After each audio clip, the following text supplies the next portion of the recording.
what's up guys, and welcome back to Move Plus. Hope you've had a good week so far. For the warm-up guys, we're gonna start things off with 1 minute of cardio of your choice. Now we're gonna do a lateral plate hop. So we've got a small plate, so it's not too high, and we're just basically jumping from one side to the other, kind of like a ski jump. So we do that for 1 minute. The next 4 minutes, we're going to structure as a 20-second on, 10-second off interval. The first 20-second block, we're gonna do jumping jacks, so looking like this. We have a 10-second rest, and then we go into air squats, which is gonna look like this. Okay, so 20 seconds of that, 10 seconds off, and that goes back and forth for those remaining 4 minutes. Good to go, Em? All right, starting in 10.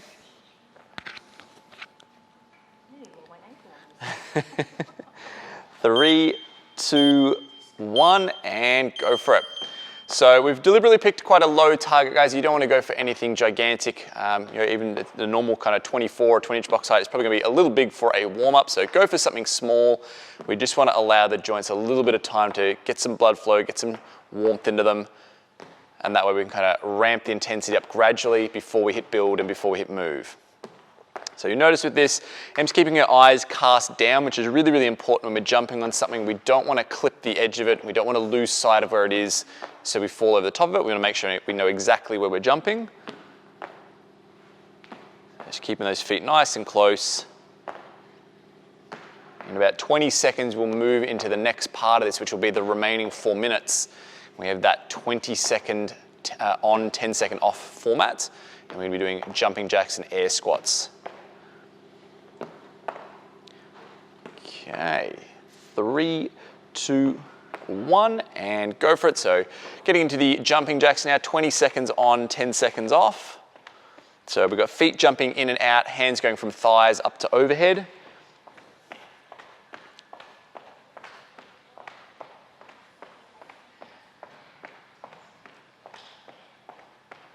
And resting. So 10-second rest here. We're going to go to air squats next. 3, 2, 1, and go for it. So with this one, the two markers we're really looking for is a nice full stand-up, so knees, hips, everything locked out, everything standing tall. At the bottom, we want to see the hips go below the height of the knee, so a nice full depth squat there, which obviously you can ramp up over time, especially if you've got stiff legs. And resting. Okay, so another 10-second rest. We go back to our jumping jacks next. 3, 2, 1, and go for it. So this is a real nice, simple movement, guys. Main thing we want to see with the feet is that you just stay up on the balls of the feet. So shouldn't see the heels clunking on the ground. Should just be a nice reactive bounce back and forth. I always like to get a little bit of hand contact at the overhead just to know that I've gone that nice full range of motion. And resting.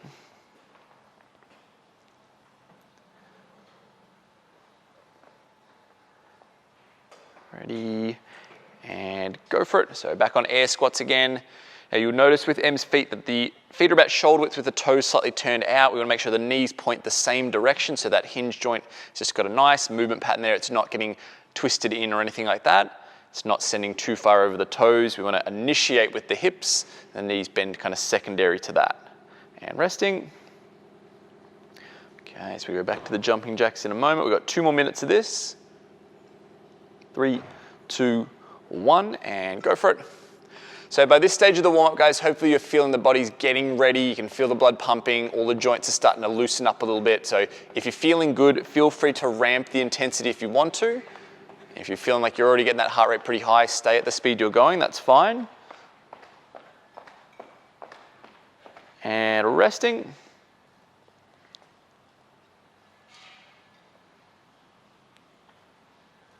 3, 2, 1, and go for it.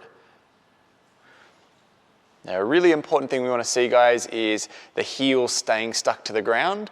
Sometimes if you've got tight ankles, tight calves, that sort of thing, even just the tissues in the underside of your feet, if they're a little bit locked up, the heels will kind of want to lift up. So go slow, push the hips back, try and keep those feet flat on the ground, resting. We're going to do 1 more minute, so it's 1 more cycle of each of these. 3, 2, 1, and go for it.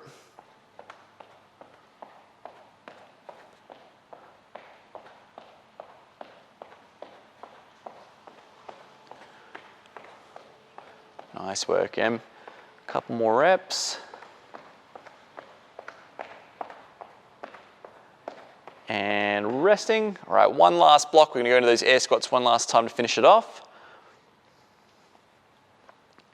3, 2, 1, and go for it. So we talked about knee positioning, we talked about the heel staying down. The last piece of this, and this is probably arguably the most important part, is that that back stays nice and straight. So we never want to round over or kind of scoop our bum underneath. We want that spinal position to stay nice and fixed as we go through this movement. And done. All right, so that's the warm-up done, guys. Take a moment to get some water in, catch your breath, and then we're gonna have a look at build next. Okay, so we're gonna have a look at the build workout now, guys. This one, we have a 10-minute time frame and 4 rounds to get through. The first movement we're gonna be doing is a single dumbbell suitcase deadlift. So looking at the setup here, Em's got a dumbbell in one hand. From here, she's gonna come down, touching just the front end of the dumbbell to the floor and then standing up nice and tall. So she'll do 10 on one side, 10 on the other, okay? Once that's done, we're gonna go into a single arm strict press. So we come up to shoulder, press to overhead. We're gonna do 8 on one side, 8 on the other. Now, obviously with 4 sets in 10 minutes, we wanna roughly rotate about every 2.5, so that way it spaces out nicely, but you obviously can adjust it a little bit to your own individual situation if you need to. Em, you good to go? Yep, all right. Starting in 10. So going with the suitcase deadlift to start. And go for it. So taking the time with this, guy, especially in the first set, we want to make sure we're really checking all these technique pointers. So we'll start from the bottom up here. The stance is narrow, so basically straight under the hips. You want to keep a little gap between the knees at all times, so make sure they're not collapsing in on each other. And hips are going to stay relatively high, relative to like if we were, say, we were squatting, obviously it would be much deeper. With the deadlift, we're going to have the hips a little higher so that you'll notice the shins stay nice and vertical. That's really what we're looking for here. So 10 reps on one side, we move to 10 on the other. Kind of coming up the line here, we see that the back is nice and flat. So as she comes down, it's a hinge at the hips. She's not rounding off and she's not twisting to come down. So even though it's a single-sided movement, she's not rotating and overreaching that one side. If she were to hang the other arm down, she'd pretty much be level with both hands there as if she would do it with a barbell. Okay. So from there, she moves to the press. So same stance, everything in the lower body is going to stay in that kind of same position, but we're just going to lock in a nice upright standing position. And then from shoulder to overhead is the movement. So really important to identify, guys, this is a strict press. And your body will be tempted to start doing a little bit of a dip and drive or even possibly jerking the dumbbell to get it up there. We want to make sure that it is a strict movement, so that is legs locked in place. All right, we're doing 8 on each side, making sure that it is just the arm and the shoulder that's doing the work. You should, if you're doing this correctly, guys, feel a lot of involvement through your midsection as well. Not only because it's a strict press, but because it's single-sided. You're gonna find that things through here and through your hips are gonna have to really brace and lock in. That's gonna be really important for safety, but also to be able to move that weight more efficiently. Nice, Em. Beautiful. All right, so she's completed that in a really nice time frame there, guys. She's taken roughly about a minute a piece for those movements, and now she has a 30-second rest as well, so enough time to kind of recover, and then she'll be good to go back for those deadlifts again. So when you do hit these breaks, guys, just have a little bit of a move around, shake the limbs out, have a think about your technique as well. Was there anything there that felt maybe out of place? Could you improve anything? Always be looking to refine it. All right, ready, and go for it. So second set, remember we have 4 of these to get through. So again, check in the nice vertical shins, check in that that back's nice and straight. Now for some of you, you might have flexibility troubles with this one. If the hamstrings are really tight, getting the dumbbell all the way to the ground might force you in a position where you've got to twist or you've got to curve over, which we don't want. So what you do in that situation is you just work to a level where you can keep it in good position. So it might be halfway down your calf, maybe it's just past your knee, just doing a little hinge pattern there, okay? We want to do that so that we can keep the spine in the right spot. And the only part that really should move through the body is at the hip and just slightly at the knee. The actual spine itself shouldn't be changing shape. It's just going to move as one piece, All right, so really important, don't force the depth. You can gently encourage it over time, but you want to make sure you're not just overreaching for the sake of touching the floor.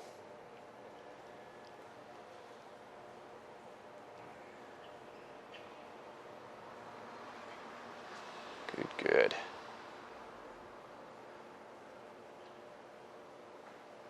Now, if we look at the rack position that Em's got going on here, the dumbbell is in a nice neutral position. So seeing me from front on here, my forearm and my hand is basically lined up at the front of my shoulder. What I don't want you guys to do is be out wide here, doing that kind of old school style. I want you to bring it in closer. It is safer and stronger on that shoulder to operate from more of a neutral position. So you're going to keep it tucked in.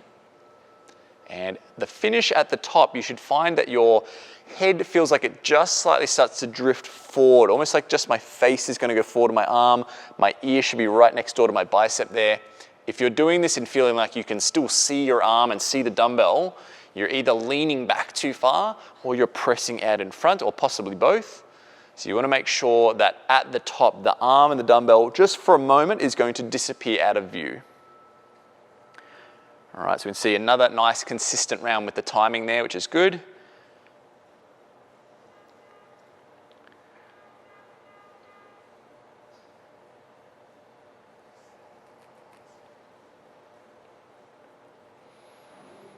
Okay, 10 seconds, we'll get ready for round 3. 3, 2, 1, and go for it. Now, we just talked about this idea of possibly shortening the range of motion if you have flexibility issues, guys. The other thing you can actually do is if you have some stairs or a low bench or something like that, maybe you can stack up some plates or something, you can actually just pull the dumbbell off a marker, and that way you know what kind of height you're working with, and over time just gradually reduce that down, get deeper and deeper. That can work well as well.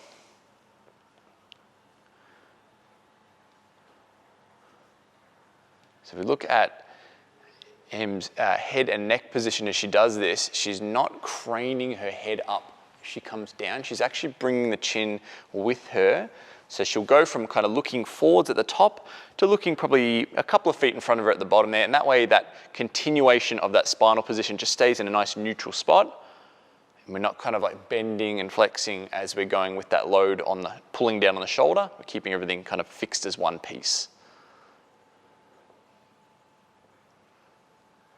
All right, so moving into the strict press now, guys, we want to make sure we're locking in that core, right? So abs, glutes, everything through there is nice and tight. I always like to imagine if someone was going to come up and whack me in the belly or punch me in the butt, I'm going to brace hard for that. And that way I should feel like I've got this really solid base to work off. If I feel like I'm pushing against the dumbbell and it is just pushing back against me and moving me out of place, that's not a good sign. You should feel like as soon as you press, you get direct drive on that dumbbell and it moves straight away with no slack in the system.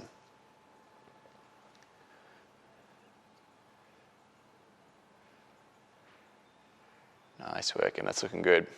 So again, you can see that nice lockout at the top. She's putting bicep next to ear. For her, it would disappear out of view for a moment and then back into that kind of front position of that rack. So you want to see at the bottom, guys, that dumbbell in your hand should end up below chin height at least. You might even find that the back head of the dumbbell might just lightly touch the shoulder, and you can even use that as a bit of like a touch marker to know that you've gone to full depth.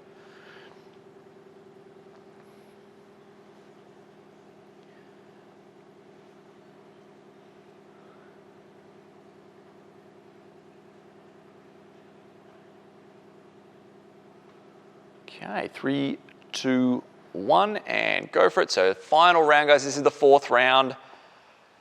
Moving through 10 each side on the deadlifts, 8 each side on the presses. I'm going to keep that dumbbell real close. It should touch the ground just outside of the toe. You can see she's just kind of turning the wrist down a little bit. That just creates a little bit more length of that dumbbell rather than having it flat. It's obviously a lot harder to get to the ground, or you've got to go a lot deeper.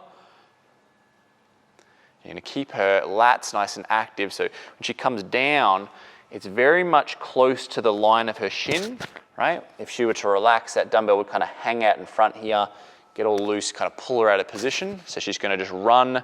So if you imagine like a line of the the shoelaces of your shoes. Try and run that line so it's really, really close.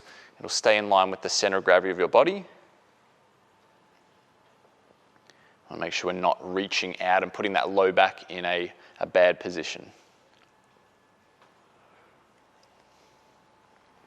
Okay, so that's the deadlifts done. We're going to go into the last lot of the presses. Final thing we'll look at here, guys, is hand and wrist position. So we talked about being in like a neutral position as far as the shoulder and the forearm. The wrist itself should be in a neutral position too. So looking at my hand there, we want to stack the dumbbell as close to lined up with the arm bones as we can. So you'll find that the thick pad at the bottom of your palm is where most of that weight is going to sit. If you find that it is sitting kind of more on the knuckles and it is cranking that wrist out to the side and kind of going external, it's going to be a bad position to operate from. So clench it into a fist. Imagine you're doing like a slow punch through the dumbbell. And that clenching of the fist is also going to activate all those muscles and all that grip and everything and make it a lot tighter of a movement, which is exactly what we're after.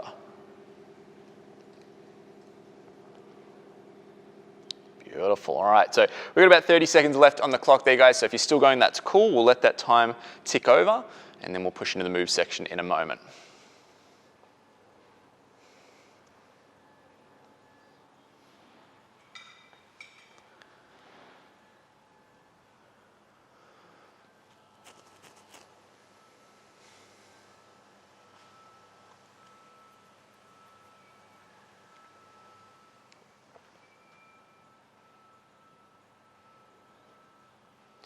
And that is time. All right, so that is the build section done, guys. Have a bit of a chill. We've got some cool down stretches coming up next. Alrighty, guys, so now that all the hard stuff's done, we're just gonna cool things down now with a little bit of mobility. So the first drill we're gonna do is what we call a couch stretch. So a little bit of padding on the ground, whether it be an ab mat or a towel or whatever, does go a long way for this one. So try to set that up. We're gonna go into a lunge style position, and then we're gonna grab onto the back leg and pull it up behind us. Got it? Cool. So with this one, we're just going to hold for 45 seconds on each side. Now, Em's doing this one holding onto her leg. She can also do it against the wall if she wants to be able to kind of relax the arms and just let that leg sit back. Okay. You might find as well that this might be too much for that hip flexor. So you might even be fine just having the foot on the ground and just kind of rocking forward. But ideally, we want to get that foot held up behind us. And we're thinking thigh up into the hips as well. Squeezing the butt, squeezing the abs to try and drive the hips forward through that stretch. So this is going to be a really nice one if you've done a lot of like pulling, squatting, lunging, stuff where we're opening and closing the hips a lot. This is going to be nice just to reopen that back up. Okay, you can start switching over. So changing legs.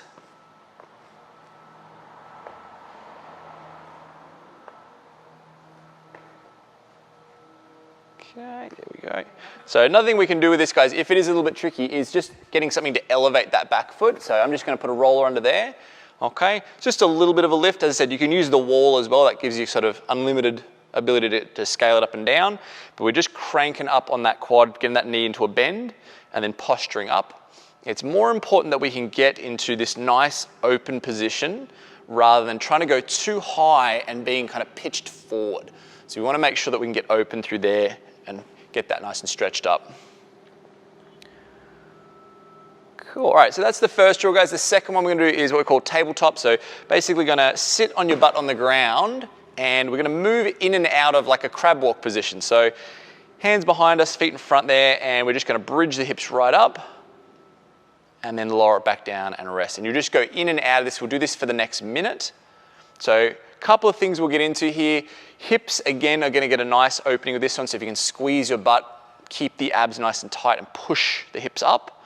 The other one, and this is gonna be the main one, is the front of your shoulders are gonna really get opened up. So we're thinking like pecs, into shoulders, a little bit of biceps as well. And it's just sort of like a couple of seconds held at the top, a couple of seconds at the bottom, just moving through that. You can also, if you can sort of tolerate the discomfort, you can just hold the top for a while if you want to. Okay.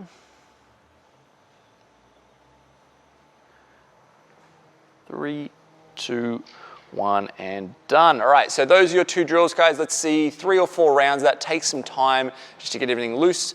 Otherwise, we'll catch you next time. That's been your Move Plus workout.